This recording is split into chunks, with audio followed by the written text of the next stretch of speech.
Director for the County of Monterey. We're so pleased to have you with us this evening as we discuss the county budget priorities for fiscal year 2024-25. This forum is an opportunity for you, the public, to learn about the strategic priorities for the coming fiscal year. Your participation is crucial, and we appreciate your interest in these important discussions. Tonight's presentation is also available in Spanish, and I'd like to introduce now our Spanish interpreter, Diego Salas, who will make an important announcement in Spanish.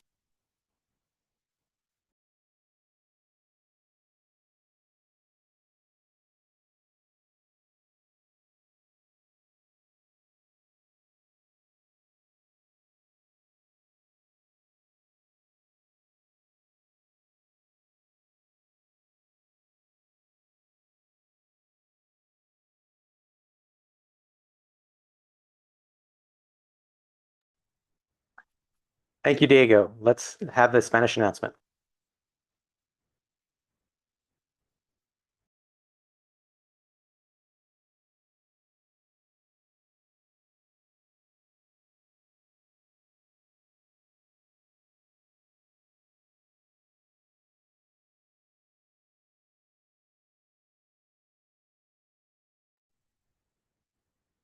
Stand by, ladies and gentlemen. We seem to be having a little technical issue at the moment. We'll get to that Spanish announcement in just a second.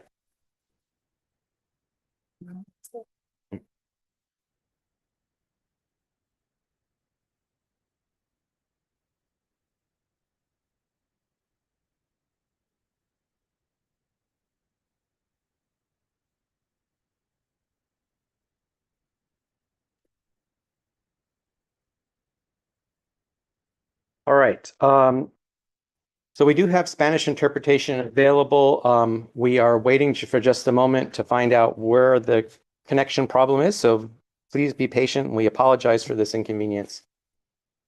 Diego, do you want to try now? You can't. Okay.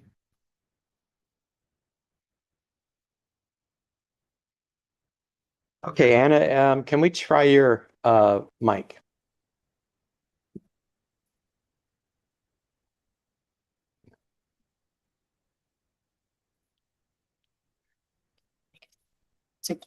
Okay. Yo puedo ayudarles. Okay. Hay interpretación simultánea en español.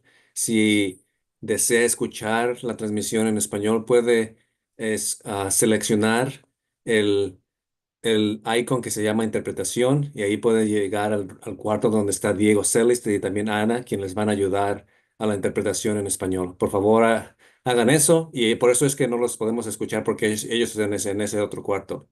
Así que por favor, hagan esa seleccionen el mundo que se llama interpretación y esto los llevará al canal de español, donde Diego y Ana les podrán traducir simultáneamente lo que está pasando en la Junta. Muchas gracias. Thank you, Ezekiel, for that. And we again apologize for the technical challenges. Always something goes awry when you're doing live. So we appreciate your patience. Now it gives me great pleasure to introduce the chair of the County of Monterey Board of Supervisors, Glenn Church, who will provide us some opening remarks about tonight's forum. Welcome, Supervisor Church. Well, thank you, Nick, and good evening to everyone. So tonight, Monterey County is holding an educational forum on the county's budget priorities and its financial challenges for the future. While the county provides services for all residents, such as social services and health programs, it has a far larger role to play for those who live in the unincorporated areas. Just as our cities must pave streets, provide police officers, pick up litter, and maintain parks and libraries, so must the county pave roads, provide sheriff patrols, clean up illegal dumping, and maintain parks and libraries in unincorporated Monterey County. The large size and vast distances of Monterey County makes providing those services a real challenge at times. In June, the Board of Supervisors approved placing Measure AA on the ballot for the November ballot. If passed, it will increase the sales tax in unincorporated Monterey County by 1% and make it comparable to the sales tax rates in our cities and neighboring counties.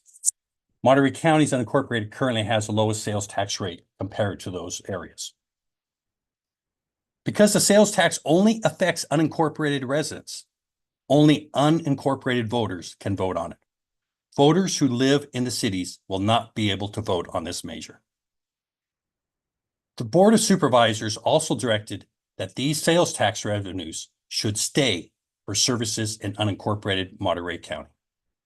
And although these revenues will go into the general fund, a special account will be created so that those revenues can be transparent and tracked for that purpose. As you see on the screen now are the 5 budget priorities that the Board of Supervisors adopted in September. One of them is road repair and infrastructure projects. And this is basically to fix, maintain, and improve our transportation and critical public facilities. We have some $700 million in road repairs alone that are needed. There's water and sewer infrastructure. Maintaining both the quality and quantity of a safe, reliable, sustainable water supply is a priority in the years ahead. We have parks projects. Our county parks are a major source of recreation for all residents and need 15 to 30 million in badly needed maintenance. Essential and mandated services. Challenges such as homelessness, healthcare needs, services for our youth and seniors are necessary throughout unincorporated Monterey County. Public safety. This includes everything from putting more deputies and animal control officers in our communities to maintaining our emergency communication services and disaster response network. So thank you for now, and I'll turn it back to Nick for the rest of the presentations. Well, thank you, Chair Church. We certainly appreciate those opening remarks, and we appreciate you framing the important topics that are going to be discussed tonight. It now gives me great pleasure to welcome our County Administrative Officer sitting to my left, Ms. Sonia De La Rosa, who will provide a few remarks before we dive deeper into these subjects tonight. Welcome, Sonia. Thank you. And thank you for joining us this evening. What a great opportunity for us to be able to share with all of you a little bit about what the county does and ways in which you can help us certainly improve the way we provide services and perhaps even expand the way we provide services in the community. With your input, we will only become better. And so we want to use this as an opportunity both to share about what we do in the county, but also to learn from you as to where we could potentially take our services into the future. We have a staff of over 5,000 employees in the county of Monterey that stand ready to assist you. And with that, I'm going to turn it over to Nick, and I'll be joining you again in just a bit. Well, thank you, Sonia. And I appreciate you taking the time to be here with us tonight. Now I'd like to take a few moments to introduce the key staff who will be making presentations tonight. Our presenters include our Sheriff Coroner, Tina Nieto, our Assistant County Administrative Officer, Ezekiel Vega, our Director of Public Works, Facilities, and Parks, Randy Ishii, our Chief of Parks, Brian Flores, our Director of Emergency Management, Kelsey Scanlon, and our Director of Emergency Communications 911, Leanne Magoski. This evening's agenda will begin with an overview of the county's budget, followed by presentations on the specific priority areas. We will also have a question and answer period where you can submit questions using the question and answer feature on this Zoom session. We will address those questions at the end of the presentation. And again, just as a reminder for anybody who has joined us late, there is Spanish interpretation available on this Zoom program. Now let's begin with an overview of the county budget. I'd like to introduce Ezekiel Vega, our Assistant County Administrative Officer, who will walk us through the numbers. Ezekiel, welcome to tonight's forum. Thank you, Mr. Pasculi. I really appreciate that introduction. So, Karina, can you please go ahead and share the screen with the presentation? Thank you for that, Karina. You could go to the second slide. And what I want to do is thank you for attending this forum. And what I wanted to do is provide a framework for you to have the opportunity to understand how the budget process works and also where the majority of the funding is currently allocated for the county itself. On this slide that you see in front of you, you could actually see a lot of arrows and circles, squares, that actually gives you information as to how the budget process works for the county, when it starts, and how that is developed over the course of approximately 7 to 8 months.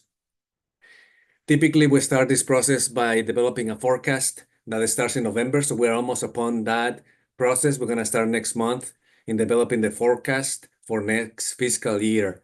That information is critical for the Board of Supervisors to start making early decisions about the allocation of resources. As Supervisor Church alluded to earlier, the Board of Supervisors adopted budget priorities so that if any new funding is available going forward into next fiscal year, we will be able to use those priorities as part of the decision making that the Board of Supervisors will have to make as part of the budget process. And then in the next slide, you are able to see the results of what that process culminated into for fiscal year 24-25. We went into a process like the one that was described previously, and overall, the county's budget was allocated into these different resources. I want to make a distinction that this is the overall county budget of approximately $2 billion. That's the overall size of the budget. And as you can see from this slide, the general fund is a big component of that, approximately $886 million of that. The other funds that you see also on the slide include Natividad Medical Center, which provides important services to the community, and also the Behavioral Health Fund that provides important behavioral health services to the community as well. But the majority of the services that are provided to the community outside of those two other funds are provided in the general fund. And as you will see in the next slide, you'll see a breakdown of those services that are provided in the general fund. And as you can see from this slide, the majority of those services, important services, are being provided in the Department of Social Services for approximately $267.9 million. And then the next larger service department area is the Sheriff's Department, along with the Health Department.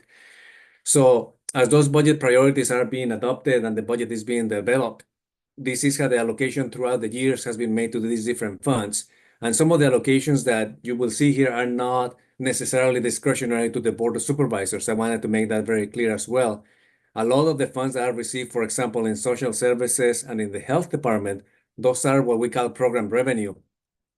As an example, when the health department provides services to the community in a clinic setting, if they go to primary care clinics, they provide services that are specifically funded by revenue that those clinics receive directly from the fees paid by the insurance company, by medical and other funding sources. So a lot of this revenue that you see here in the general fund is not necessarily discretionary. The amount of discretionary revenue that the Board of Supervisors receive is approximately $300 million out of the $886 million. And you will see that in a following slide. But in the next one, after this slide, you could see a different breakdown on how your dollars typically are distributed on the different taxes that you pay as a member of this community and how they are broken down into different categories. I think that the more meaningful slide is the one that we saw before, but you have this slide here in front of you so that you could also reference to it as you move forward into your education process about learning about the budget. You could go to the next slide, please, Karina. You will see that as part of that process, as we were looking at the budget for fiscal year 24-25, we had identified several challenges in continuing to provide services in the general fund. The focus in the remaining slides will be in the general fund because, as indicated before, that's where the Board of Supervisors has the most discretion on how to use those funds. And also because it is one of the ones that provides the most services to the community, the important services that you depend on a day-to-day basis.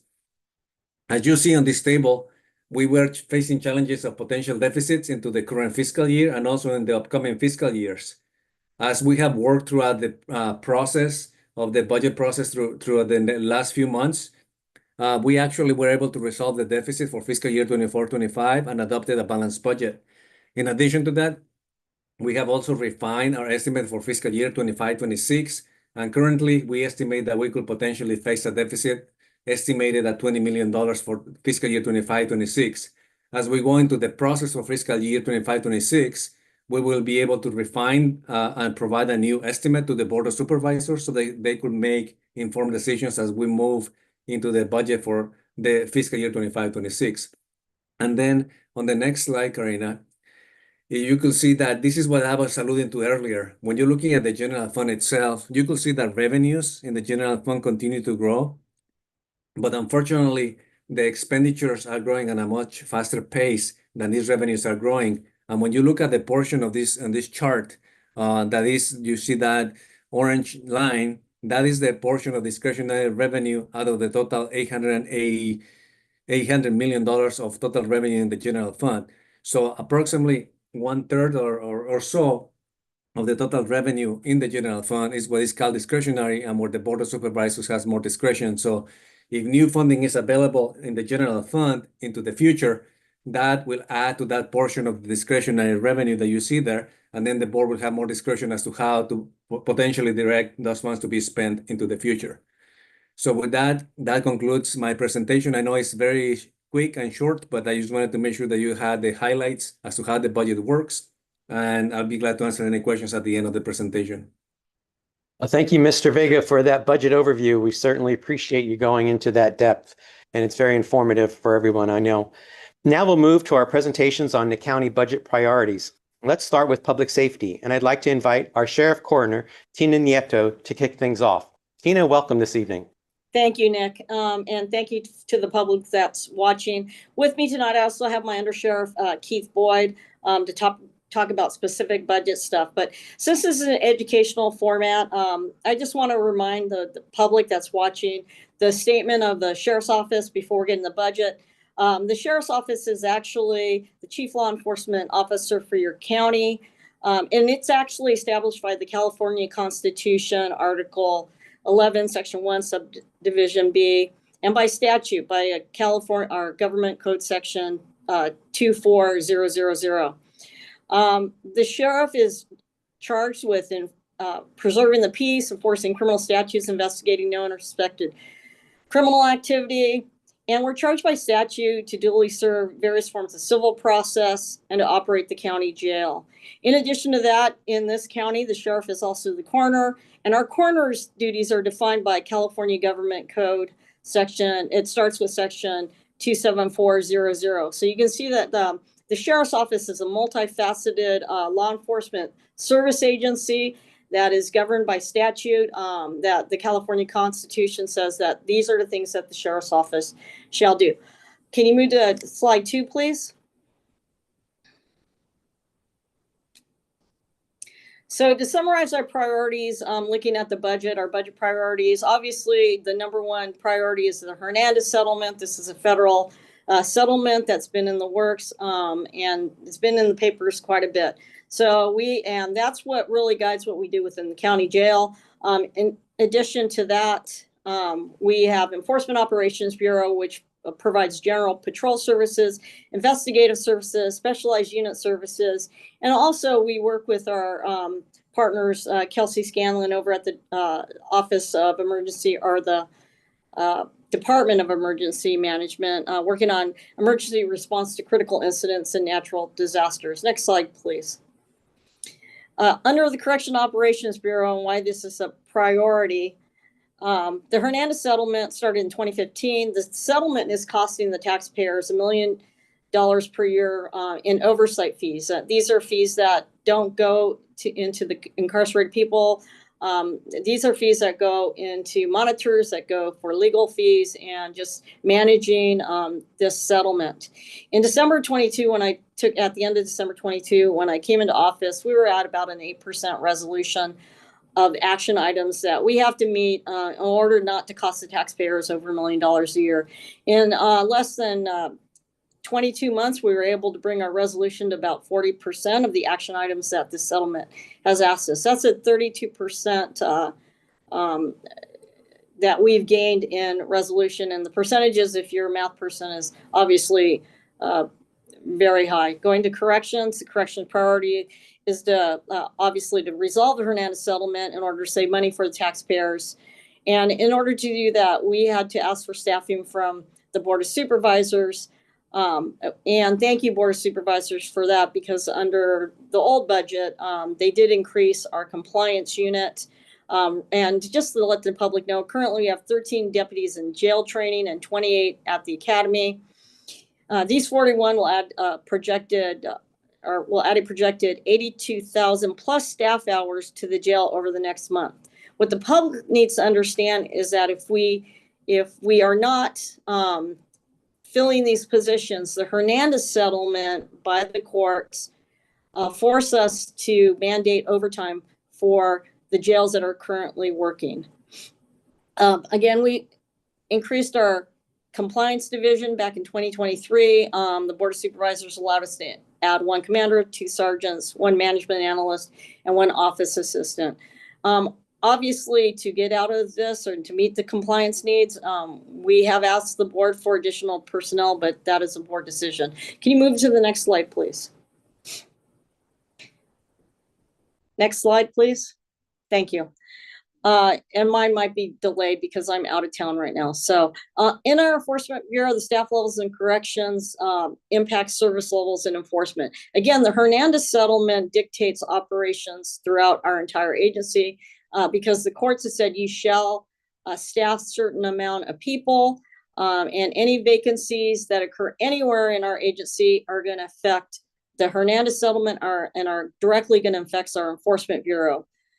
The reduced sworn vacancies from approximately 27 in December 22 to we were able to go to 0 vacancies, and that has led to an increased level of deputies now in Patrol Division, and that is thanks to the great team that I have at the Monterey County Sheriff's Office that worked with our county HR in order to fill these positions to get to the 0 vacancies. Next slide, please.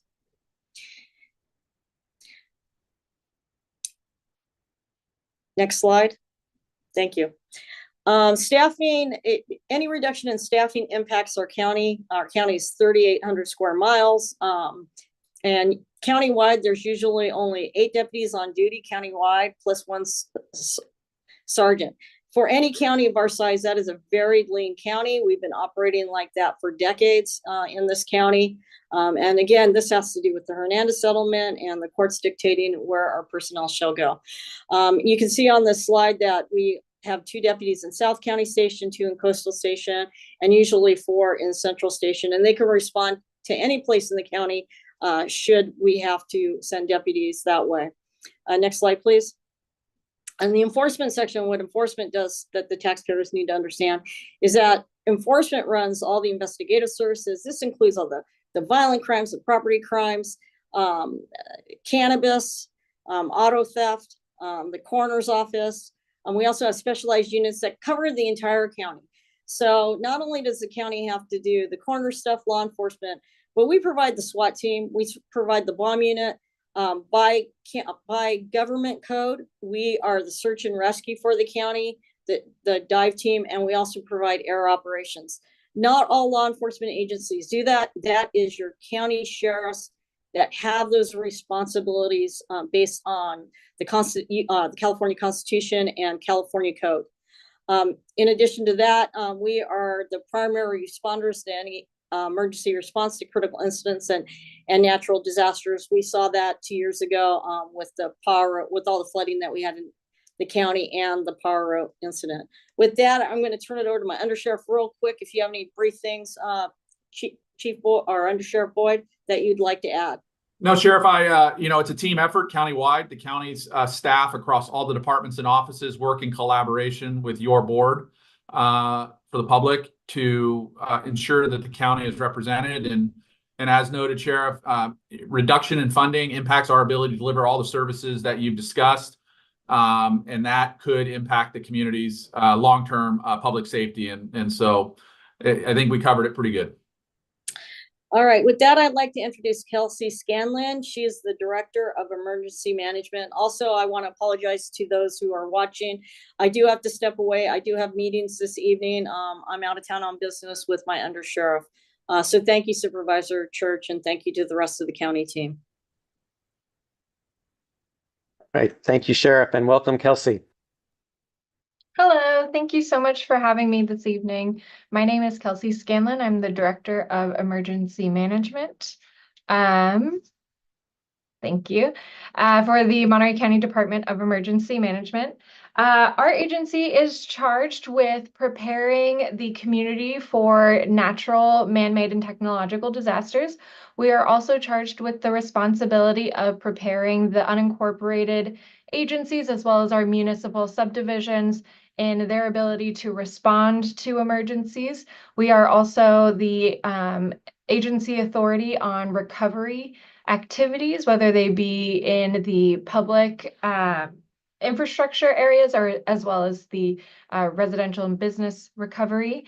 We are also responsible for mitigation planning and overall long-term risk reduction. As with every department here today, we can't do this alone. We very much partner with all of the agencies here on this call and leverage each other's resources to effectively manage and respond to disasters and ensure that community services are readily available for disaster victims as soon as possible. This slide is a really great demonstration of the increase of frequency and impact of disasters in the Monterey County operational area. Over the past 7 years, we've had 7 federal disasters. And by that, we mean we've had at least 7 disasters that resulted in enough damage that would result in a gubernatorial declaration. Of course, we've had many more than just these 7, but these are 7 very significant and impactful disasters that have had a lasting effect, not just on public infrastructure and not just the county budget, but our residents and businesses as well.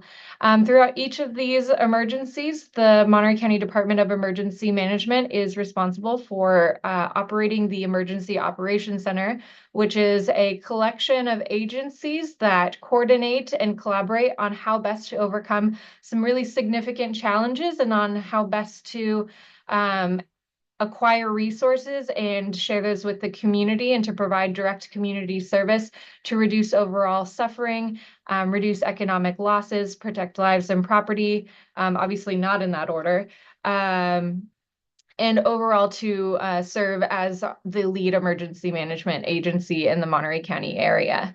Next slide, please.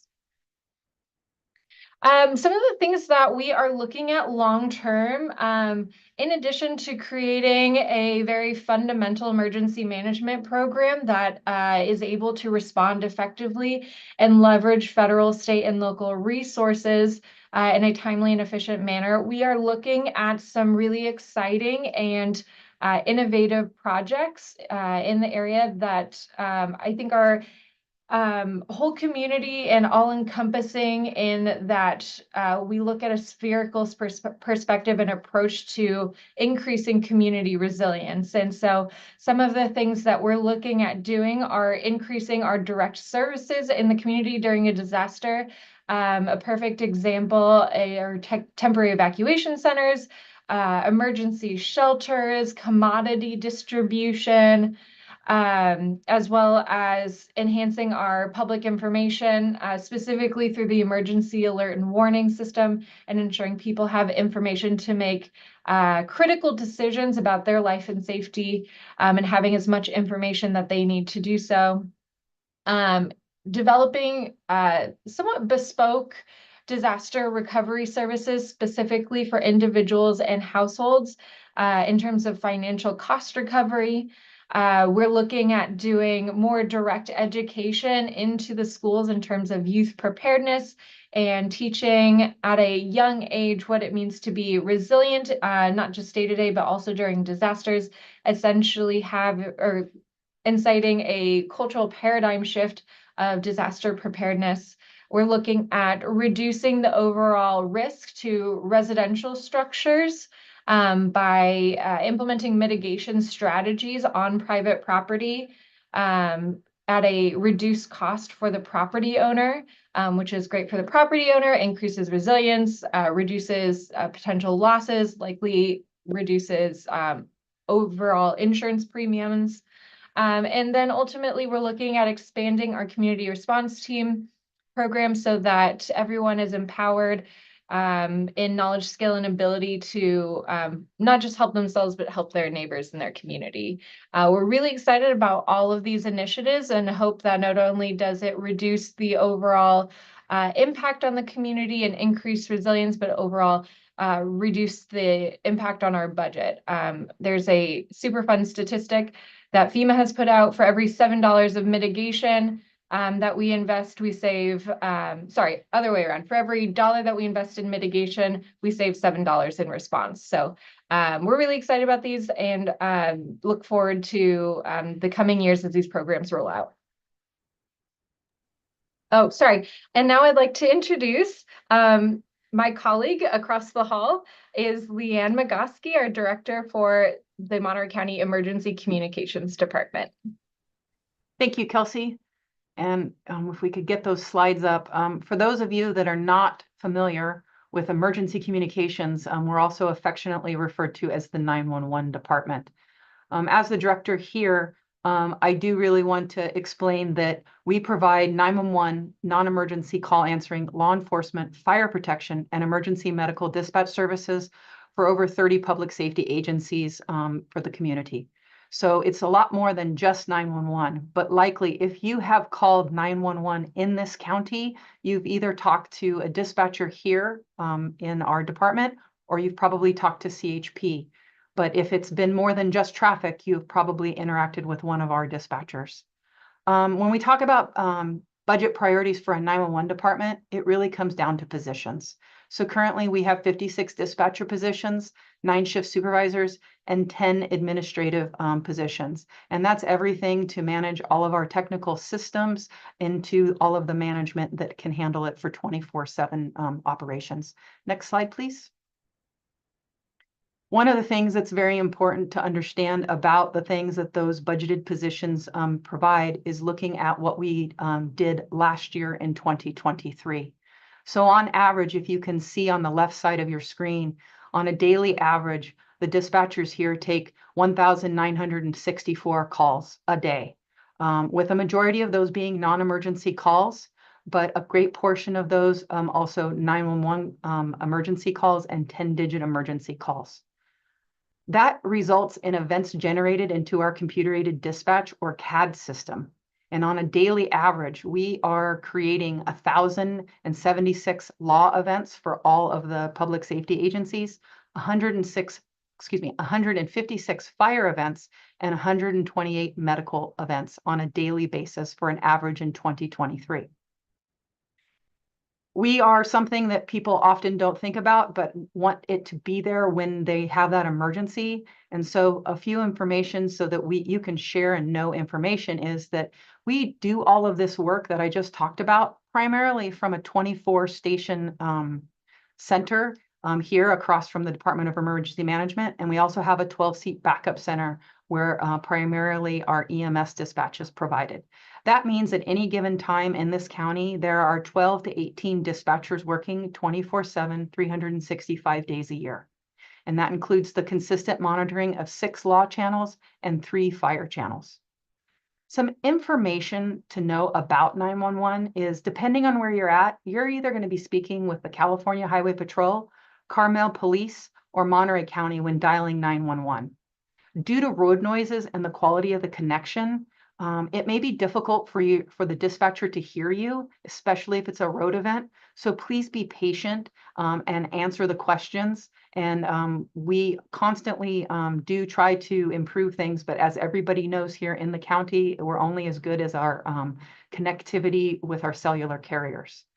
If you don't know where you're at, which we do hope you do know where you're at, we can locate you generally using some third-party applications, especially if you're using a smartphone. And this is a reminder that in this county, you can absolutely text 911, but if you haven't heard it before, please call if you can, but text if you can't. In order to deal with the 1,900 calls a day that we receive, we introduced an AI bot and a product called Spark this year that has allowed our non-emergency call volume to be reduced by 30 to 35% each month.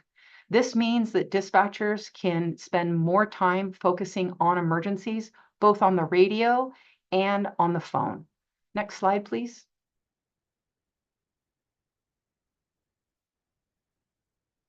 One of the things when we talk about budget priorities and why our positions are so important is our ongoing recruitment and training. It is a process to be selected as an emergency communications dispatcher. So you have to go through a pretty intensive application, computer testing, interview, background, and medical and psychological testing to just be hired. We run academies every 2 months, and that consists of 1 month of classroom, 3 to 4 months of training in a live environment for phones. And then we give you about 2 months time to breathe and just practice phones. And then you have another 4 to 5 months of radio training, learning to do those different radio channels while simultaneously still sometimes answering phones.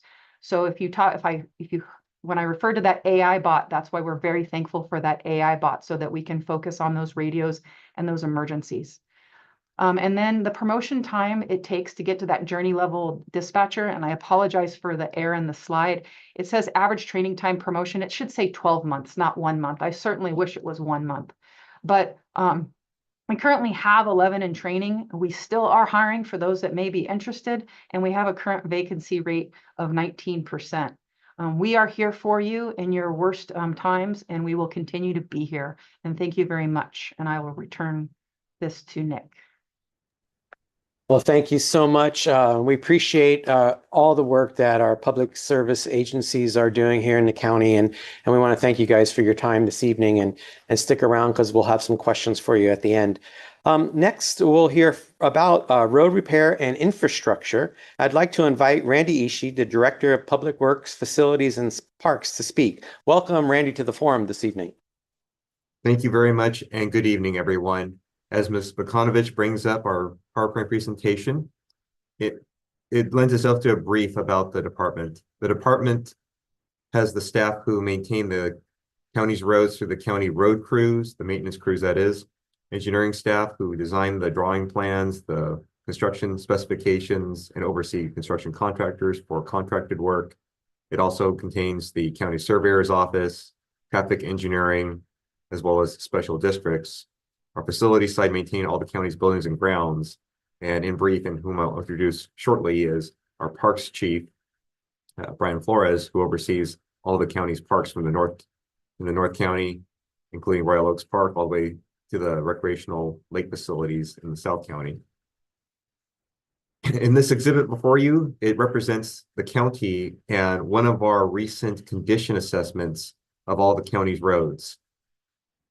The takeaway from here is, you see in the lower right-hand corner, is the gradation of the pavement condition index, which we will talk about in a moment. And the key point to extract from this is that red and yellow are not so good. So moving on from this recent pavement inspection, we'll go to the next slide to show you the pavement condition index. In brief, this is an industry standard methodology of assessing the roads, which is used by many public works agencies. It's a scale from 0 to 100, where 100 means that it's a brand new repaved road, and 0 means a fully deteriorated road, leaving only the gravel along the road and very little pavement in and of itself. There is a gradation system, as mentioned. The things that we look for when we do the inspections are at the top of the slide, bullet pointed out, ranging from alligator cracking to block cracking and the various kinds of cracks and defects that you see in a road. Those all have a score associated with them. And again, the lower the number, the more severe the defects in the roadway are. If you took all the county's roads and did an average of all the county's roads, we are at approximately a 45 out of 100, which would put it in that yellow category of poor. And again, that's the county-wide average of all the county's paved roads. Moving on to the next slide, explains and shows that asset inventory of county transportation infrastructure. The county has 1,260 miles plus minus of county maintained roads. If you think about it, if you took each of the county's roads and put them end on end with each other and stretch them out, that would get you approximately 1/3 of the way across the United States in the east-west direction. On top of those 1,260 plus minus miles of county maintained roads, there are 175 county maintained bridges. All those are associated with a deferred maintenance cost. as time has progressed, as age has occurred, and with the lack of ability to be able to keep up with all of the deferred maintenance, the deferred maintenance for the roads is approximately $700 million. For the county's bridges, it's approximately $300 million. And then there's the road appurtenances in that road right of way. And those are things such as the stop signs, the stop ahead signs, the pavement that you, delineation or striping that you see on the road, all the traffic signals, all of those have a cost. And that's approximately another $500 million. So at this juncture, our estimated approximate deferred maintenance just for transportation infrastructure, again, just for the unincorporated county, which is what we oversee, is 1.5 billion with a B dollars. Now, we're very fortunate in that there was the SB1 Road Maintenance Rehabilitation Act monies that occurred, and there's also the local sales tax measure of Measure X that benefits the Transportation Agency of Monterey County, all the cities in the county, and thus that Measure X is a portion of revenue of which the county sees that is shared amongst all those other agencies. So of the portion that the county receives, some progress has been made over the years. Places that you can see such as River Road or the south part of Old Stage Road and other locations in the county. So some progress has been made, but every bit of revenue that can come the county's way could certainly help with that deferred maintenance of the county's roads and our overall road condition. As we move on to the next slide, it shows you some recent examples of using those same Measure X funds as mentioned for road purposes. On the left-hand side, you see the before pictures, and on the right-hand side, you see the after pictures of two different instances where Measure X dollars had been used, as well as some SB1. And what is possible out of additional revenue that could be used for roads could result in continued road rehab with this additional new funding. Moving on to the next slide. This is a map showing Monterey County, and in working with our engineering staff, these are a sample of some roads where if the sales tax measure were to pass and if funds become available for roads, these are some areas where that funding could be used to rehabilitate various county roads. We realize that there's probably many questions from the public that will come up, and so what we'd like to do is we would like to end our presentation here, introduce our next speaker, our Chief of Parks, Brian Flores, who oversees the parks of which I mentioned before. Thank you, Director Ishii. Welcome, members of the public. Thank you for joining us tonight. If Karina could bring up the presentation, there we go. So I'm lucky enough to oversee the County of Monterey Parks and Lakes Division. It's a great job. Get to get out in nature and see all the wonders that we've all seen over the years. I'd like to first start off by just giving a little bit of background on what the County of Monterey Parks and Lakes Division entails. Our first county park opened in 1966, which was Royal Oaks Park up in North County, Monterey. Our last park that officially opened was Manzanita Park, which was also in North County, Monterey. Many of our park facilities, buildings, and campgrounds were built in the late 60s, early 70s, putting them at anywhere between 40, 50 years old. We manage over 30,000 acres of open space, surface water, and improved picnic areas within our parks. We have 5 day-use parks: Toro Park, Jack's Peak, Manzanita, Royal Oaks, and San Lorenzo Park. We have 2 lakes, Lake San Antonio and Lake Nacimiento. We have over 1,000 campsites at those locations. We also have the world-renowned racetrack Laguna Seca in the Laguna Seca Recreation Area. Hundreds of miles of trails encompass our parks. We have a number of historic structures, including the Tidball General Store and the Dutton Hotel, which is down in the Jalón area of South County. We have the Laguna Seca Rifle and Pistol Shooting Range. We also have the Monterey County Agriculture and Rural Life Museum at San Lorenzo Park, which houses a number of antiquities and things from our past agriculture history, as well as a blacksmithing building, an old schoolhouse, and many tractors and irrigation equipment and things like that. We also have the Lake San Antonio North Shore equestrian area, which has a full equestrian ring and full kitchen and camping area. Unfortunately, we also have decades upon decades of deferred maintenance.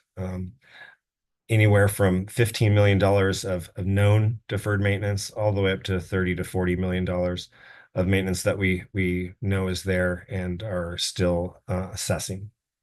Next slide, please. With increased funding, we can increase our levels of service, which would be emergency response, quicker public safety response, more deferred maintenance projects could be completed. We could have a better guest experience by replacing picnic tables and fire rings and barbecues. Out of those 1,000 campsites, each one has a picnic table, a fire ring, a barbecue pit. Then we have all of our improved picnic areas that people rent out at our day use parks. All of those things have a lifespan of 5 to 10 years and need to be replaced often. We also would be able to increase our revenue from our guest serving facilities, such as our lodges down at Lake Nacimiento, our picnic sites, and our campgrounds. And we could also have more robust environmental protection at our parks. Next slide, please.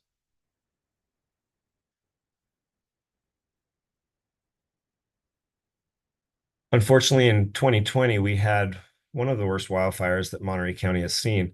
Actually started in Toro Park from a lightning strike. And over the past few years, we are still having effects from that fire. But it gave us some important tools to use and things to learn from about how we can make our parks more resilient in the face of natural disasters, such as flooding, winter storms, wildfires, and such. Some of these pictures detail some of the damages that have occurred over the past few years with our natural disasters.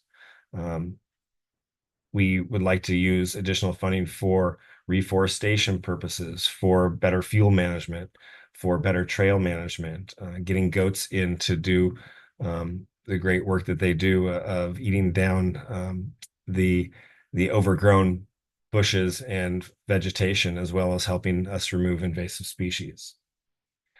Next slide, please. Unfortunately, if we can't take care of what we currently have, we can't make the necessary improvements that I think we'd all like to see in our parks.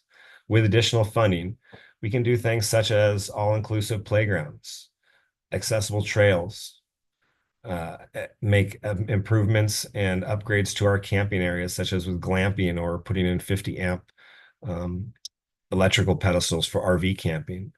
We can do new trails through areas of the park where people are not able to currently access. We could also put in outdoor amphitheaters, have outdoor entertainment, and also something near and dear to me, I would really love to get outdoor education programs going and facilities where homeschools and daycares and people can come and learn about our wonderful parks and environment.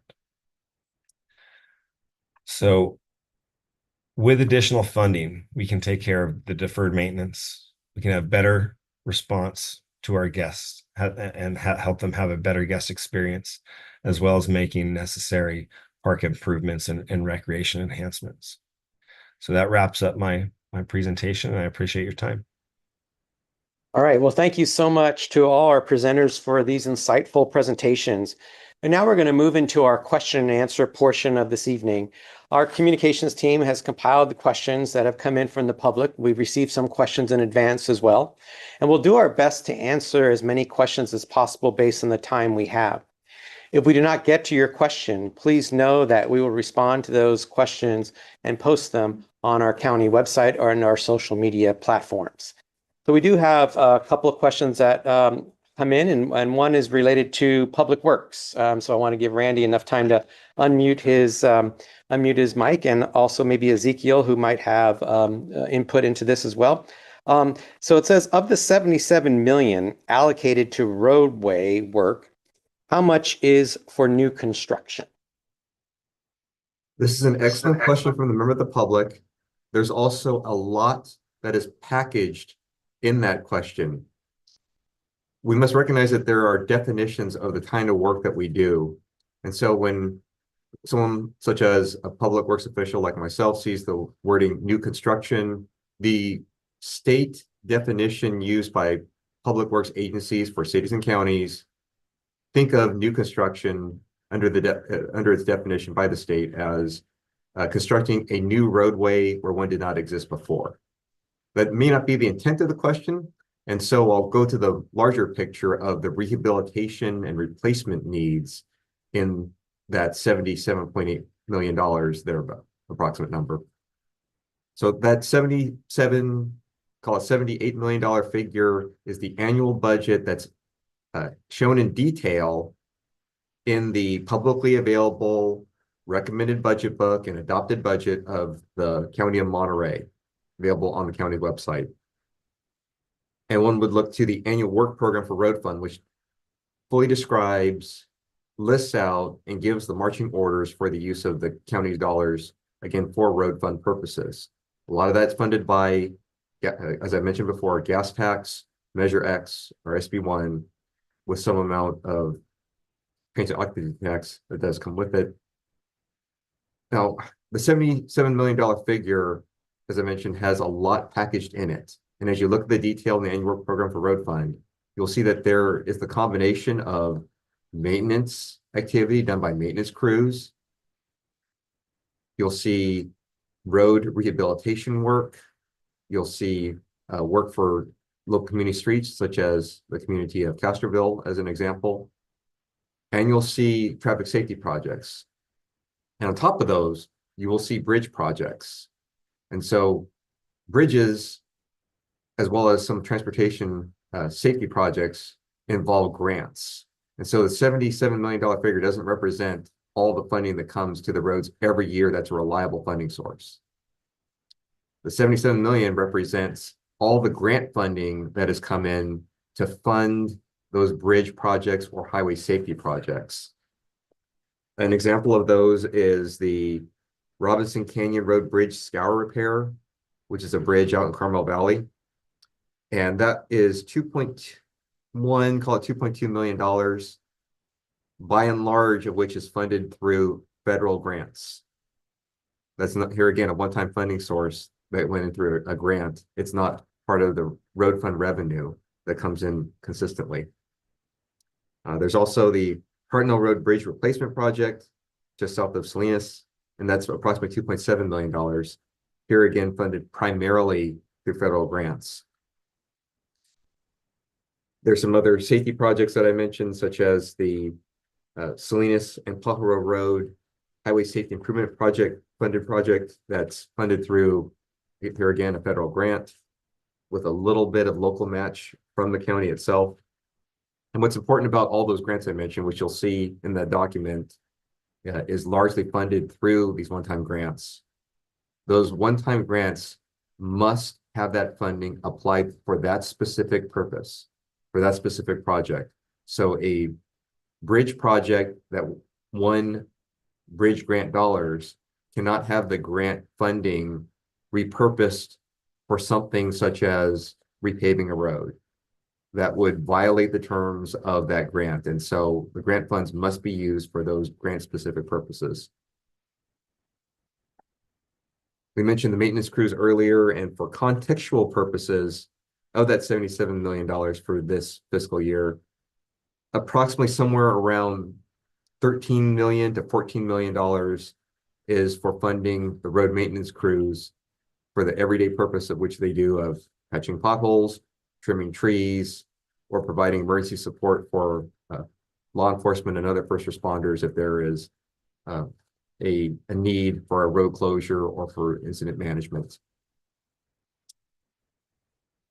And so going from that point to where that leaves the balance, which is for road rehabilitation purposes, we have been trending around $15 million to $20 million of road rehabilitation work for the last several years. And here again, that's the balance once you take out all those other grant funded projects, as well as the standard ongoing maintenance activity done by just the employees themselves. And as a final point to put that into context, for our members of the public.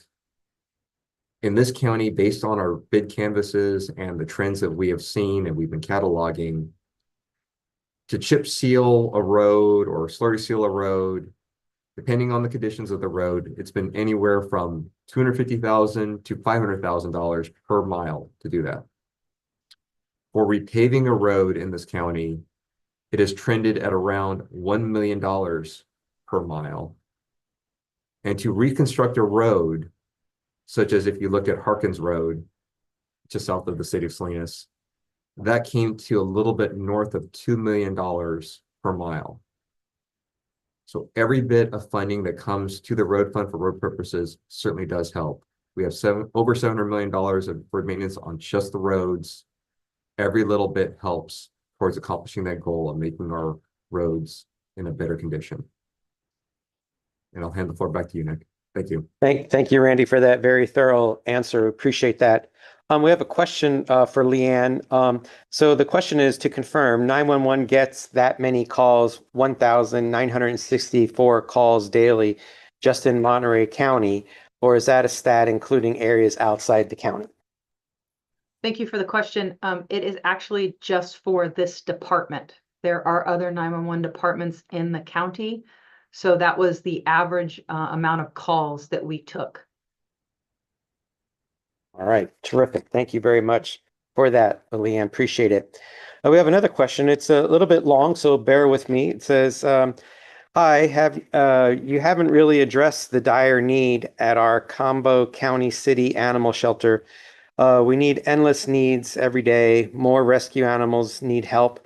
The Hitchcock staff works very hard to support by amazing, dedicated, passionate army of volunteers helping with all vital aspects of the shelter. What other county departments is so dependent on volunteer support? Please don't leave our non-human county residents out of the priority picture. We need access to space and availability at the old city shelter and much more. Let's see. You want to, Supervisor Church, you want to address the issue with animal shelters? Sure, I'll be happy to. Sit on the board of directors for this JPA, which is what you call a joint powers agreement between the city of Salinas and the county of Monterey, as the questionnaire referred to. Questionnaire also asked what other county department we have so many volunteers, but I have a hunch we have quite a few of those in parks as well, if I recall. But obviously, the volunteers play a really huge role in running that shelter and helping us out down there. Animal services is underfunded. There's no doubt about that, and it is one of the priorities that has been raised by the Board of Supervisors. I did address that earlier when I was going through the list and came down to emergency services, for example, and we do need a lot of work in the shelter. We do need more animal control officers. We don't have an animal control officer for the weekends. That we have a fully staffed one there is really a desperate need, particularly in North County and South County. I know in my office we get calls from animals as well. I would say it's definitely one of the top 3 or 4 priorities, along with roads and other issues. So it's something that I am aware of sitting on that board and trying to help get as many resources as we can into it. And it's those animals aren't forgotten. Believe me, I have a dog. A lot of us have animals, and they're all part of a family to whoever they belong to. And I think we all realize they're really important. Thank you, Supervisor Church, for that answer. And also for the person who asked the question, we do have other departments that utilize volunteers, including parks. Our Department of Emergency Management has volunteers with their neighborhood volunteers that help in time of disasters, as well as our Sheriff's Department. So many departments, actually social services as well, because there's a lot of educators that help social services with foster and adoption questions and support. So the county does utilize a number of volunteers. So thank you so much for that question. We have another question. What is the vision of the county for social and human services workforce, including services for seniors, people with disabilities and working families and homeless individuals, mental health, and other vital programs for our community. Let's see. That was the vision. Yep. You know, I could speak to that. We actually have a coordination, and I think of the departments here, although this is very specific to the priorities that were addressed by Supervisor Church earlier, we do have a range of services that cross over to multiple departments. We do have a homelessness coordinator who serves from the county administrative office, and she actually participates with both the health department, social services, and multiple nonprofit organizations to address homelessness, but also other needs from folks within the community. Just yesterday, we had an update from our folks with the Alliance for Aging, and they were able to provide resources and some of the services that are being received by our community. In addition to that, we had quite a few people that were in our boardroom and sharing the different resources that are currently available and contacts that could be made with our nonprofit organizations. Some of those folks are not represented today as part of our panel, but certainly they are providing extraordinary services in the background. And anytime any of our folks here on this panel are actively responding to emergencies, those individuals are also with us and supporting through shelter, providing shelter or other health services to the folks that we have in temporary evacuation centers. And I'd be remiss to forget about our library. Our libraries actually are critical to our response as well, providing many of those resources. And just recently with power outages or folks that are coming in from the heat, folks are actually able to charge their phones and receive other services while they're on site at the library. So there's a lot of crossover within our multiple departments, and certainly social services is critical to those functions.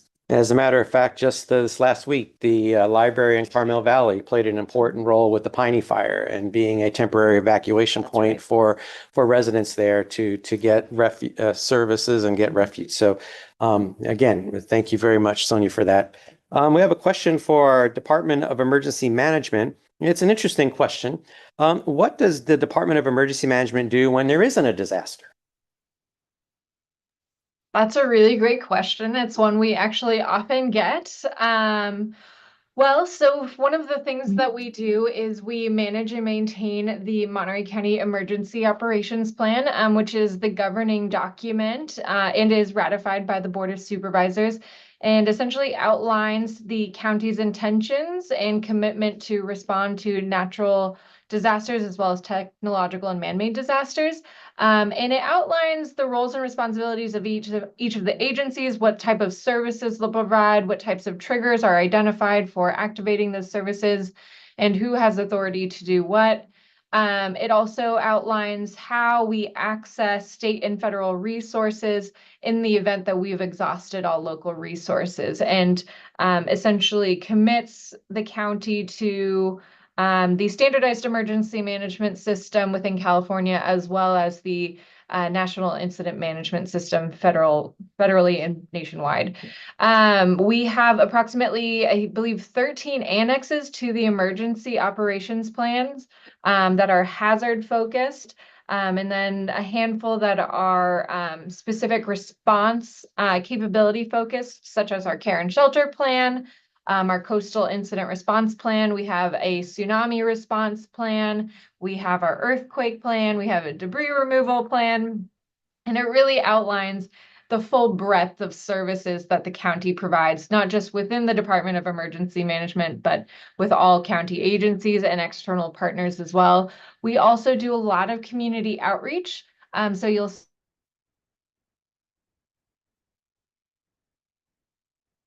Looks like Kelsey's connection may have frozen.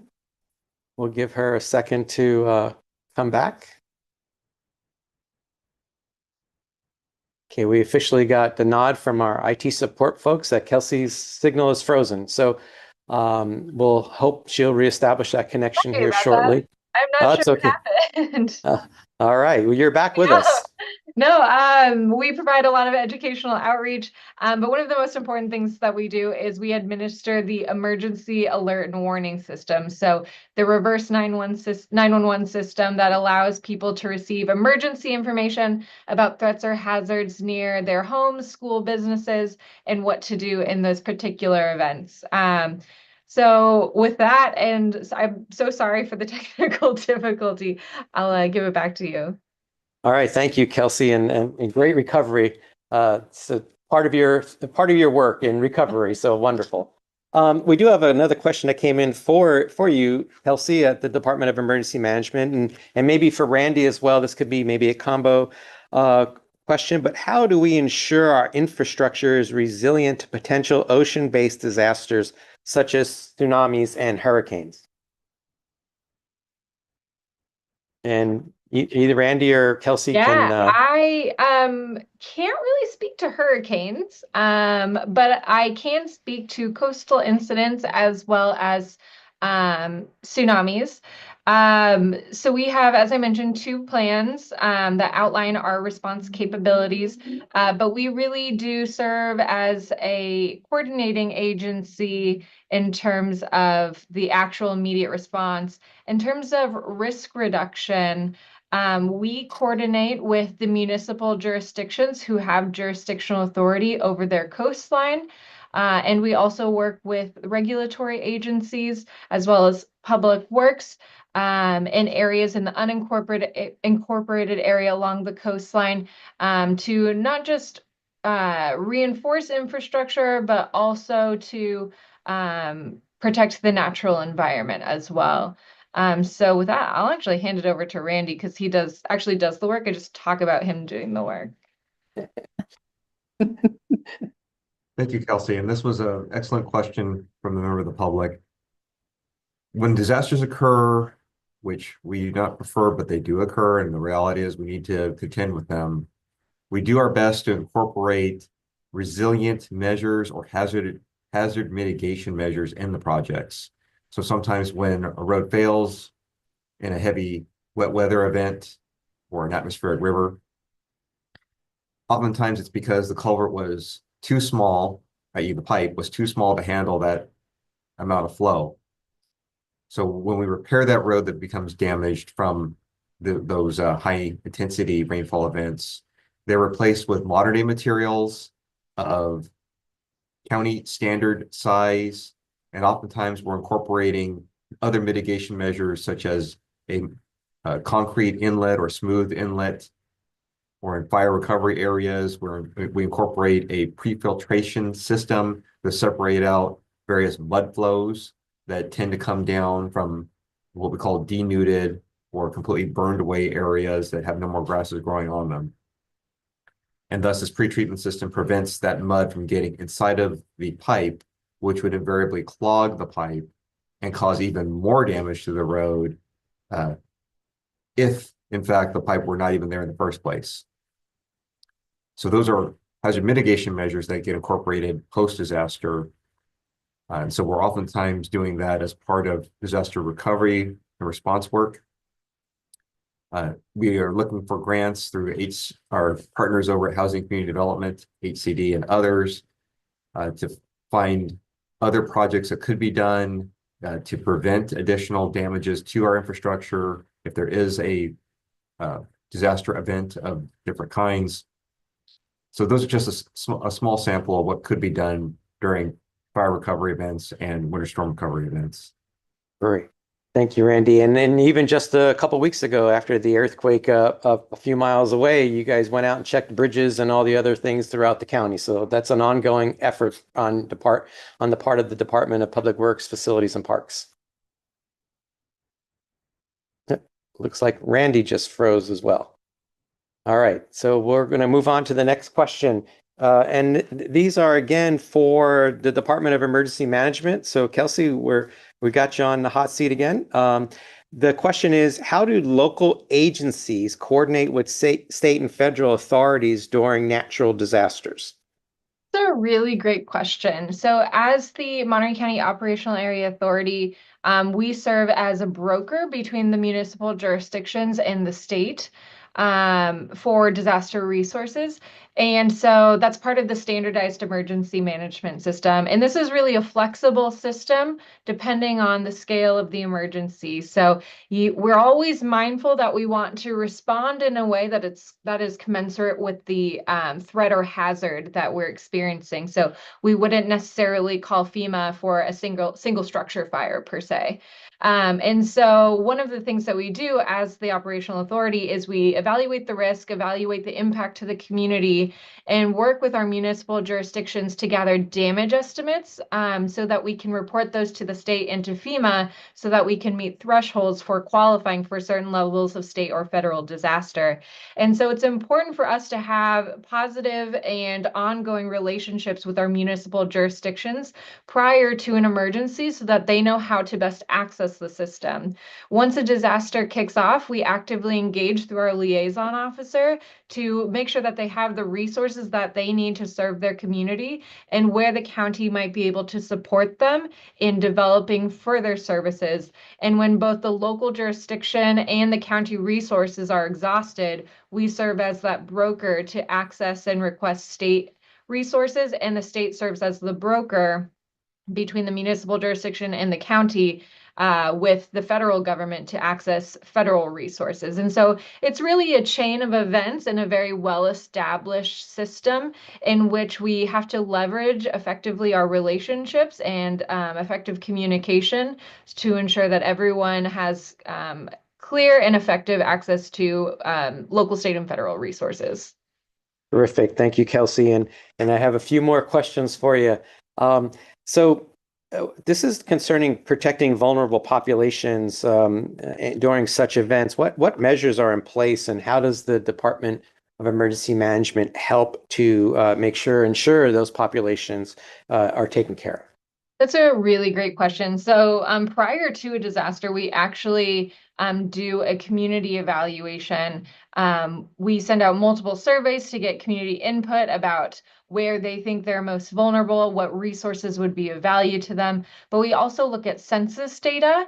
We look at income, we look at property value, we look at risk probability and impact, and identify vulnerable populations in advance of the disaster so that we can target outreach and preparedness initiatives prior to the disaster in those most vulnerable communities. We do have a very large county, so we're not often able to get to everyone in 1 year, but we do make a concerted effort to ensure that we're providing access to those vulnerable communities who might not be intimately aware of how the county works.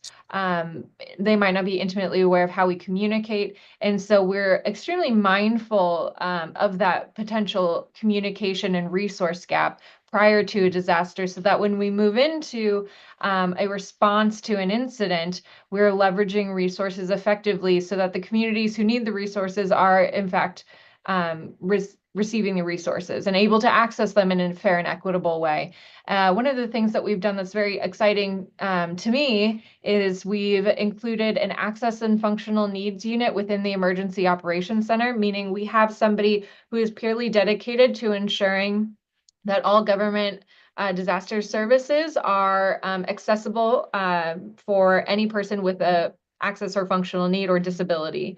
We also have an equity officer in our command staff. And what that means is we have somebody dedicated to looking at how our services are being received and where they're being served. And if those populations might need us to deviate from what we would normally do so that they can more readily access those services. We look at language accessibility, not just in our emergency alerts, but also in our press conferences. And we look at what types of long-term recovery needs might be needed in that community. If there's a need to access a commodity point of distribution by foot because of lack of transportation, those are all things that we consider in how, when, where, and why we provide disaster services. Outstanding, Kelsey. And then I might add that we were also one of the first counties ever to do press conference in Indigenous language. So we are totally committed to those populations for sure. Another question for you, Kelsey. So hang in there. And maybe you can answer this kind of briefly about drills and simulations. Obviously, I know we prepare those all the time. You want to talk a little bit about that? Absolutely. So the Monterey County EOC actively exercises at least once a year, which is very exciting. And what that means is not that we're running around the building getting our daily exercise. It means that we simulate a disaster occurring in the county. Staff develop an exercise over the course of a year. And they develop a scenario, they develop impacts, they identify what we call injects, and then we bring everyone into a room or into the emergency operations center, and we simulate that disaster occurring. I think there's an episode of it on Parks and Rec, actually, that's actually a really good example of what it's like with the little vests and the different scenarios. And so an example of this actually is this past summer, we actively engaged with our partners down in San Luis Obispo County and simulated the potential failure of the Diablo nuclear power plant and how the counties would respond individually, but also collectively as a group. And we practiced that scenario. This coming winter, we are practicing a scenario of a potential dam failure, which is highly improbable and will never happen. But in the event that it may occur one day very far from now, and most likely not at all, we will be actively prepared to respond to that particular event. And it's very exciting. We get a lot of disaster service workers into the building. They learn new skills. They practice old skills. We introduce new staff. We bring in staff who have been doing this for a very long time and know the ropes. And we do a lot of cross-training to prepare people for potential disaster. That's terrific. And not to mention the fact that most of us here at the county on the call tonight are engaged in training on an ongoing basis. So terrific. Thank you, Kelsey. Another question, and I'm going to try to roll two questions into one. One of the questions deals with the disaster response and how do we improve on our response after an event occurs. And then also the other question talks about partnerships, and they kind of go hand in hand, and partnerships with other agencies or other organizations in our county. Yeah, so actually by state mandate, we are required to conduct an after-action review after every, I believe, EOC activation. And we really like to have an environment of we can always learn from what we did. Nothing will ever be perfect, and we can always improve. We're already coming in behind the curve when a disaster hits. And so we're dealing with a lot of challenges that are very difficult, typically not enough resources, not enough time, not enough information. And so we're constantly evaluating what we did, how we did it, and how can we do better. And so that after action review is a really candid conversation with staff about things they thought we did well and things they thought we could improve upon. And then what was the second part of the question? Partnerships with other organizations that help us focus on disaster relief and recovery. Yeah, so we are constantly engaging with our partners and seeing where we can change services or improve services or create services. And so we look to our partner agencies actually to inform us about what they need in a disaster so that we can tailor our services to best accommodate them. We provide a customer service not just for the community, but for our first responder partners. And we try to create work plans that tackle those challenges. Great, thank you. I'm happy to see so much interest in emergency management. That's great. All right, our next question is directed at our Chief of Parks, Chief Flores.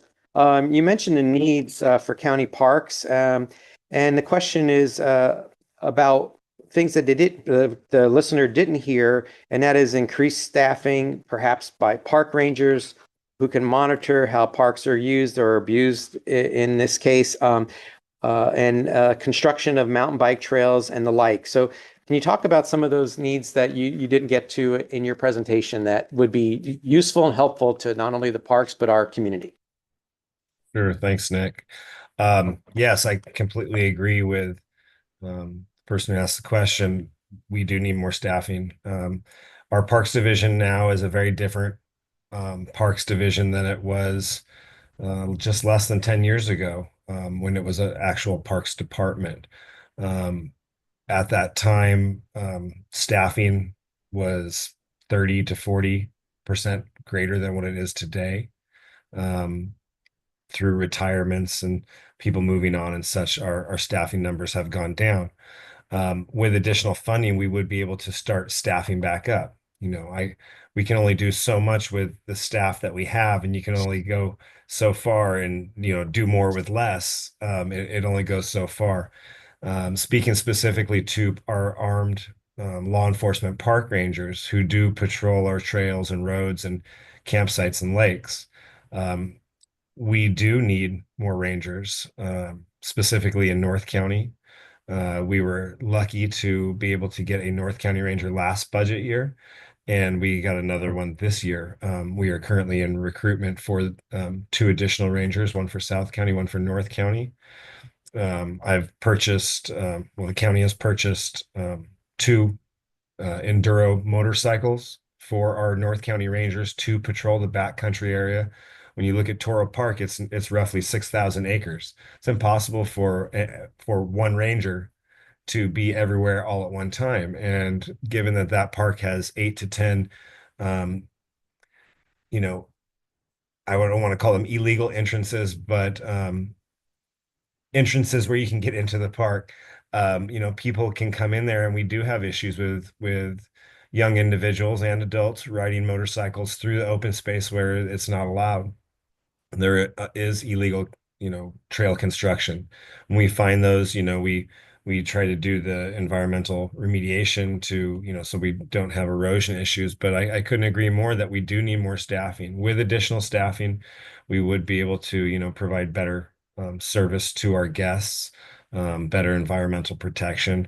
The Rangers also now have electric bicycles, e-bikes, so they're able to get out there on the trails and interact with our park users and guests and talk to them about, safe passing, what to do when you encounter a horse on a trail or a hiker, about watching downhill speeds, about staying on trails, things like that. So I couldn't agree more. We definitely need more staff in our county parks to provide greater service so we can start making these needed improvements and take care of these maintenance projects. Thank you, Brian. And there was another question that came after that one, almost on the same vein, with regard to trail builders and people taking advantage of burn scar areas and things of that nature. So obviously, this is a priority for you, and you're well aware of that need. And of course, the park rangers are the eyes and ears for the Parks Division in many, many ways. All right, let's go on to another question, and then we're going to move to our closing comments for our last question this evening. With regard to parks again, what would happen if the deferred maintenance projects at county parks were not able to be addressed? Well, we learned during COVID that parks and our parks employees were essential workers. Where did everybody go during the lockdowns? They went to parks. E-bike purchases exploded. People were out in the parks. The parks were, I was at work every single day, and in the midst of that, we had a wildfire and it shut down one of our largest parks for about 8 months. But people need to get out in parks. In fact, there's a program, an international program called Park RX, where doctors actually prescribe people to get out into parks for their health and well-being. Going out into nature, experiencing the outdoors reduces stress, reduces anxiety, can be treatment for mental health disorders. And they're gathering places, especially when we're talking about our homeless issue and our housing issues. Where do you go if your family is 30 people for Easter? You go to the park. Easter is our busiest day at the park. We actually have to close the park gates because our parks fill up. I celebrated like that when I was a kid. Our family was so large that nobody's house was big enough to hold a 4th of July celebration or a birthday or a quinceañera. We had to go to the park. So what would happen if we didn't take care of these deferred maintenance projects and we weren't able to keep the sanitation systems up and running, the bathrooms clean and open, the picnic tables replaced, and the the barbecue pits replaced. Unfortunately, we'd be forced to close some of these areas. It's not uncommon. It happens throughout park districts and counties and states across the nation. Parks are not self-sustaining. There's only, out of the 250 approximately state parks in California, only 6 can support themselves with the revenue that they bring in. Everything else is general fund supported. National parks are general fund supported. Our county and local parks are general fund supported. Parks are not self-sufficient, but they are necessary for healthy, thriving communities. And it would break my heart if we had to close any of our facilities or parks due to a lack of funding. Well, thank you, Brian, for that very powerful answer. We're going to take our last question of the evening before we have our closing remarks. So we have a question here. It says, are there plans to enhance community engagement and transparency in the budget process? And how will changes in state and federal funding impact our county budget this year? Mr. Vega, can you help address that question for us?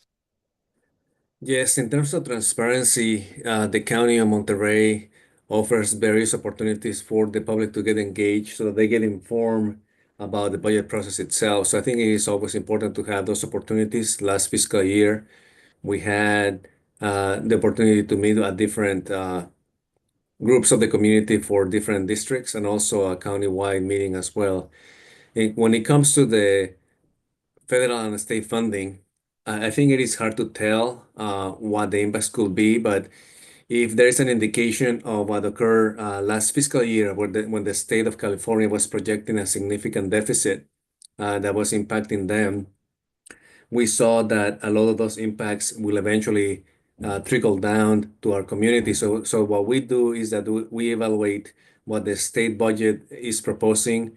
In January, we look at various aspects of those proposals for the budget. Then we determine, by collaborating with the different departments in the county, how those changes could impact their operations. So eventually, when funding at the state level starts to have challenges, or when the state starts to have challenges and having deficits, that ultimately will translate to the county. We don't have anything specific at the moment that indicates what those potential impacts will be, but we do know that when those deficits start occurring at the state level, that those deficits also translate into reduced funding at the local level. And as I said, currently we do not have specific amounts because we don't have anything specific for this year, but we will be watching what happens at the state and federal level. And then as we review that information, we will take appropriate action to provide information to the Board of Supervisors and the public as to what those potential impacts could be. Thank you. Thank you very much. And also, if I could add to that, for the public that's interested in engaging, we certainly have plenty of opportunities. If you like us on Facebook and Instagram, we always post our public meetings and special meetings, including those that supervisors have in their own districts, as well as any kind of special meetings. As Mr. Vega mentioned, we do publicize the budget hearings and whatnot tremendously. We also utilize community calendars to post our meetings and our opportunities for public engagement. So we're happy to engage with you anytime, and you can always email us at pr@countyofmonterey.gov if you'd like more information, or if you'd like to sign up for our email list. So with that, I'm going to turn it over now to Sonia De La Rosa, our County Administrative Officer, who's going to provide some closing comments and some retrospective. I really want to thank all of you for joining us today, and all of our panelists for sharing a little bit about what your different departments do. These are really just a glimpse at the many services that are provided by the county employees and the resources that come into the county. These are all priorities, and there's so much more that goes into what the county does. Our sheriff's department representatives had to leave, but they're one element of the many resources that we provide across the county in partnership with our state and our federal representatives and other local jurisdictions. We certainly cannot do it alone. A lot of questions were focused on our emergency response, and in every emergency response, we have representatives from across the state that will come and assist, just as we are readily available to assist them in their time of need. Much of the focus that we have is in responding to situations regionally when it comes to, disaster response, but also when it comes to how we serve in our communities. And we certainly work with each other, engage with each other, see what other counties and communities are doing, and trying to improve the way we do business. But in a lot of instances, we are also sharing much of what we're doing in our county and much of the innovation that's been put in place by our staff and by our community members, where they identify, this is where you could do a little bit better. This is where you're excelling, and the ability to share openly with the community. I know there's been questions in terms of the budget and how it's allocated. It is very much a learning process. We encourage you to listen in and to watch videos that are posted about our process, because it does take a little bit to understand how the resources are shared in our community. Many of the dollars that come to the county are already earmarked by the funding authority as to how they could be spent. Many of the grants are that same way. Our general fund is our dollars that have a little bit more discretion as to how we can spend those. And many of the folks that spoke today are departments that are funded with these general fund dollars. And the unfortunate thing is that there are limits, of course, to what those dollars, where we could expand those dollars. And so really just understanding the range of services that we provide in the community. And when there is a disaster, our services do not stop. We still continue to provide services, but with the added charge of helping our communities recover from these disasters. And I know Kelsey mentioned resiliency, but also importance of being prepared for emergencies, having your go bag ready, having not waiting for an event to occur, but actually being prepared. And Kelsey's team does that, in trying to support our communities, but also all of you are able to assist in that way as well. In terms of community need, I know we engage with many of our nonprofits to try to identify resources in our community that are needed. We'd like to still continue to hear from you, and that'll help us, again, serve our communities even better. I also just want to take the time to thank all of the folks that have come out and assisted us during emergencies and during events. Our contractors certainly do not skip a beat. They are readily available to assist us when the Public Works Department goes out on the street. And when we have issues in our parks, they're ready to come and support us in any way that they can. And especially our partners at CAL FIRE and all of the fire districts within our community. Again, we're funded very differently, but when it comes to an emergency response or a response to an urgent need, there's no hesitation on their part. So truly, there is a partnership in all that we do, and it is an honor to be able to serve all of you, and again, to be able to evolve with you. So thank you. Well, thank you, Sonia. And I want to make a special thanks to our team at County Information Technology Department for helping us stay live tonight. Despite the few technical issues we had in the beginning, we apologize for that, but that's the nature of live broadcasts. So thank you to our IT team. Thank you to our communications team. Thank you to our county administrative office and the support team there. And especially, I want to thank the members of the public who joined us this evening. You took the time out of your busy day to learn more about your county government and the priorities that our Board of Supervisors have set. Your engagement is invaluable to us, and we want you to stay engaged so we can continue to shape the future of the County of Monterey together. This program has been recorded and will be rebroadcast on our county YouTube channel, as well as our county Facebook page. And we invite you to, if you don't like us on Facebook, to please click that like button. You can also find us on Instagram as well. A number of other departments, including our 911 folks and our health department, have their own social media. And we invite you to also engage with them on their social media, because that's how we truly stay connected. So on behalf of the County of Monterey and on our elected officials and our entire staff, I want to thank you all very much for being with us this evening. I'm Nick Pasculi, the County Communications Director, and I wish you a good evening. Thanks, everyone, and have a great night. Thank you.